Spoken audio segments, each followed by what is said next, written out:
y'all, welcome back to Biblically Blonde. In this video, we're going to go over how I study the Bible, and I'm going to teach you how we do everything here at Biblically Blonde. This is the foundation for Biblically Blonde.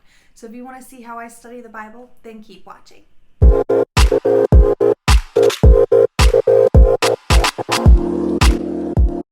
Alrighty, y'all, welcome back. So this is kind of like the most important episode, I think, in the How to Study the Bible series, and that is how I actually study the Bible. Now, there's so many different ways that people study the Bible, and this is just my way, and it's one way that I have found. I have done them all practically in the last 10 years, it seems.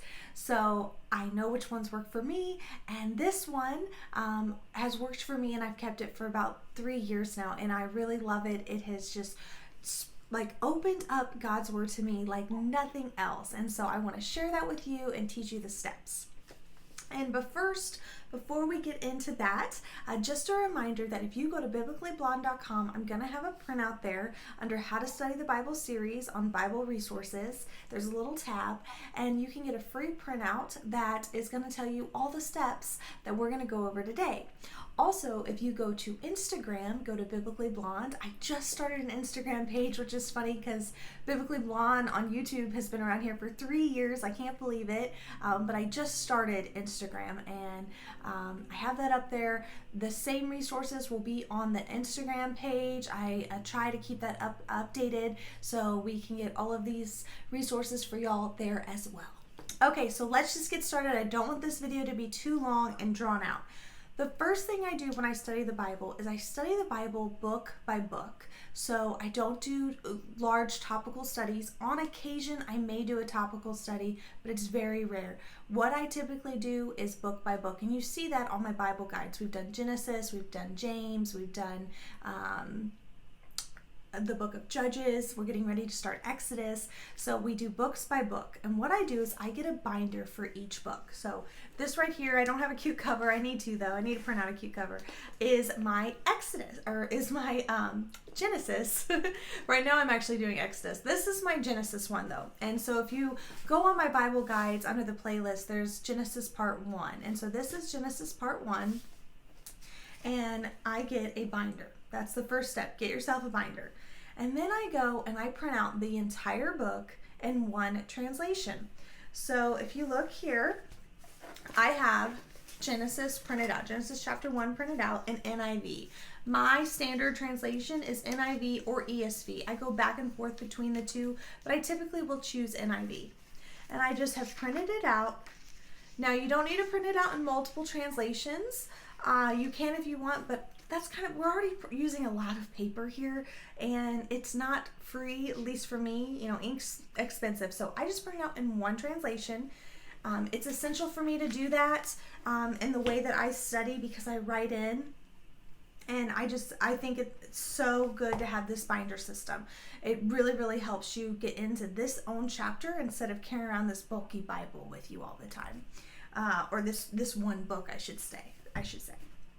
So print it out, one translation. You don't waste the paper doing other ones, just one translation, and print that out, get it into a binder. That's your first step.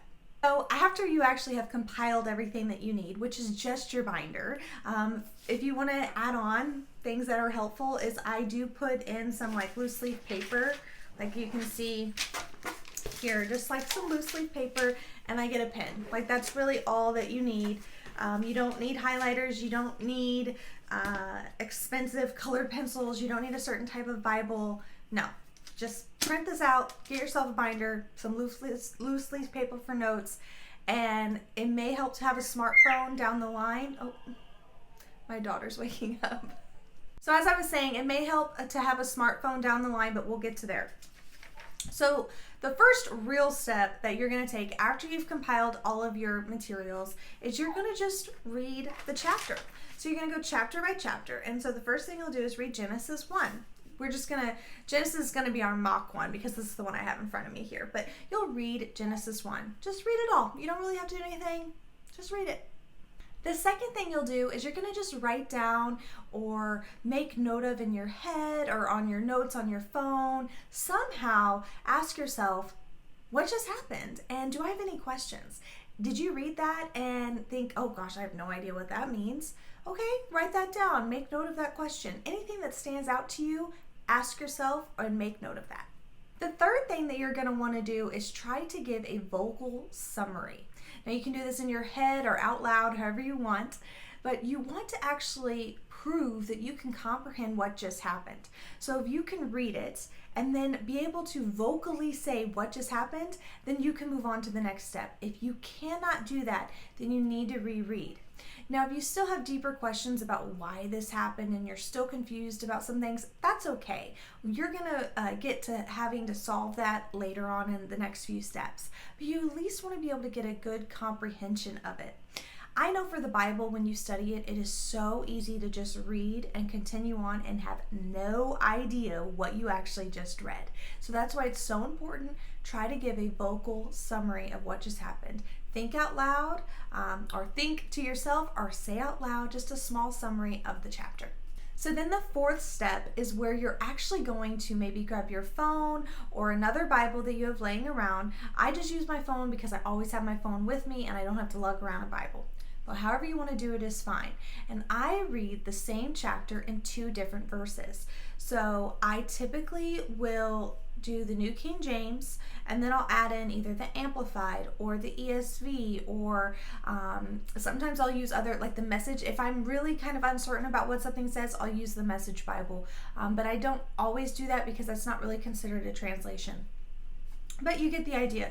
You're going to read that chapter in 2 other translations. Now, don't print them out like I said. Just read them on your phone. I love the Bible Hub app, Bible Gateway. I mean, in this age of technology, this is so easy to do. But if you don't want to use your phone, then grab your Bible and just read it in that other translation that you have. So then the 5th step that you're going to take here is you're going to try to answer what happens, why does it happen, what does it tell us about God, and how we can apply it. Now, these aren't definite here. This is just to get a general idea. What pops out at you? You're not wanting to get other resources yet, commentaries, things like that. We'll get to there. But the first thing you want to do is just try to understand it yourself before someone else tells you it. And you can be completely wrong. You can honestly just write, like there's been times I've written, I have no idea, you know? And then there's other times that I have a general good idea of what happens and why it happens and God and applying things like that. But we want to just get started thinking and getting ourselves used to understanding the Bible on our own instead of having someone tell us and spoon feed us our information like, you know, we're so used to, like our pastors telling us what happened. Let's get a general idea of what happens ourselves. And like I said, if you still don't understand because it's so hard to comprehend sometimes, that's okay. You're at least practicing. So then the 6th step that I do is actually my favorite one because I'm a total nerd at heart. And this is where I check the Greek or the Hebrew translations. I look at the different definitions of words and where they're located, how many times they're used in scripture, and things like that. Now, there's many ways that you can do this. You can buy materials. There are so many wonderful resources out there for this type of study. My favorite one is free and so easy to use. I love the Bible Hub app. It's also a website. You can go to BibleHub.com or download the Bible Hub app. And they are, I mean, it's just amazing. You can definitely go in there and you can see all of the Greek definitions, all of the Hebrew definitions, all of the times that the word was used in the Bible in various other settings. You can get an idea of what this actually meant when it was originally taken down. Now that step is time consuming. If you're not doing this to teach, you don't have to do it like a full every verse by verse. If you just want to do it for yourself, you know, what I'll typically do before I started doing my Bible guides was I would just underline words that I wanted to know. Oh, what does that say? Like for example, when you do in the 3rd step, when you read other translations, if you notice that it has a different word used, I would circle that and then see what the definition actually says, what the original word said. And then that way you can kind of get a general idea of why different words were used in different translations. So yeah, like I said, this can be very time consuming, but if you're not teaching, you don't have to, you know, look up every single word. Look up the words that pop out to you, the words that you're confused about, and then you can move on. Then the seventh step that I do is I read any cross references. Typically, these are going to be listed at the end. When I print out off BibleGateway.com, they are listed at the end of the chapter, and so that's really, really easy. They also have them all listed on Bible Gateway. Each chapter has its own little page, and each cross reference is listed there. Okay, we're back 2 hours later, but life with a baby. Okay, so step 6, that's like your lexicon, your Bible definitions, Bible dictionary, Hebrew, Greek translations, things like that. Step 7, that is your cross references. And then you get to step 8, and that is commentaries. Now, I'm a firm believer that there's nothing wrong with commentaries, and actually I love them. I love making my Bible guides, which would be considered a commentary. I love reading commentaries, but it's always one of the last steps that I do, and that's because we don't want to be spoon-fed commentary. We want to make decisions on our own about Scripture and read it ourselves.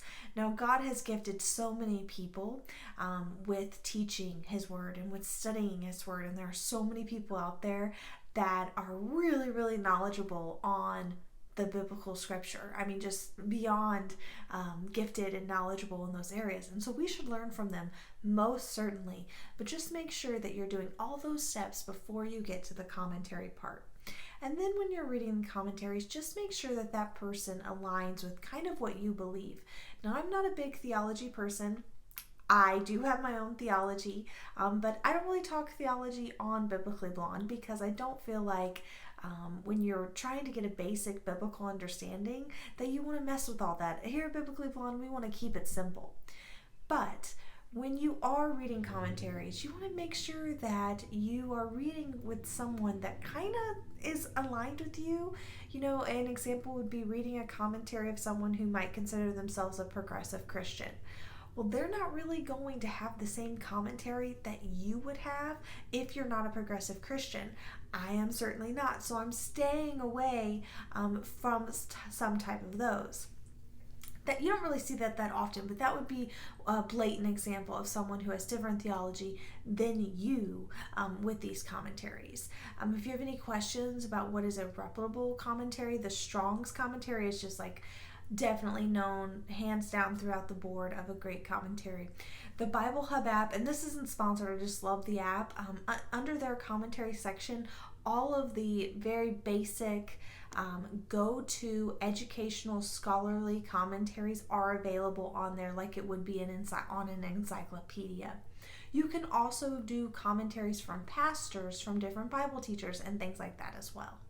Then step 9 is you're going to write down any remaining ideas or themes that pop out at you. So you've ingested all of this information over this one chapter. What else is just like getting to you about this? And then the final step is step 10, and that is the final what, why, God apply. So you've finished all of this, you've done everything that you want to do over this chapter or this set of chapters. You're going to answer what happens, why does it happen, how do we apply it, or what does it tell us about God, and then how can we apply it. So you're going to answer these on your piece of paper that are in your binder. So I have it after each section, what happened, and I write a little summary. Why does this happen? I write a little summary. 2 sentences, 3 sentences. It doesn't have to be much. What does this teach me about God? 2 more sentences. And how can I apply it? 2 more sentences. It's not that much, especially if you're just doing a basic study for yourself. You don't have to write paragraphs. You know, this seems like a lot of work, but I'm telling you, it brings about so much deep knowledge of Scripture, and you don't have to be intimidated by it. Honestly, you don't need to write paragraphs. Now, if you want to, go ahead, but you don't have to. You know, I'm a firm believer that I just don't really like Bible journaling. I think that it's more inward than outward. We need to be focusing about God, not focusing on us. So I don't want you to spend hours journaling about the Bible. I want you to spend time studying it. I want you to spend more time reading translations than you're spending answering these questions. So by the time you're finished with all of these steps, you should get to the point where you can answer those questions. Alrighty, so that is how I study the Bible. Once again, you can go to biblicallyblonde.com or my Instagram, biblicallyblonde, and I will have this free resource printed out for you. It looks like this, and it goes through all the 10 steps.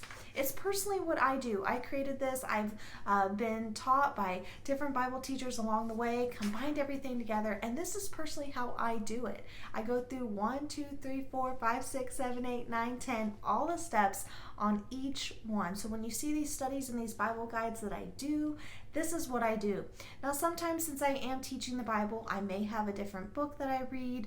I do a deeper study, I do deeper searches, things like that. So I do put a little bit more effort, specifically if I'm teaching to others. But a basic study, if I was teaching or not, this is what I follow. I really hope that was helpful to y'all. I have really loved the How to Study the Bible series. There is nothing I'm more passionate about than God's Word. And then after that, it's studying God's Word and helping others understand God's Word. So thank you for watching along on this series. If you're wondering, we're going to be doing an Exodus series. That's the next Bible book that we're going to be studying. So be on the lookout for that. And I will see y'all next time. Bye.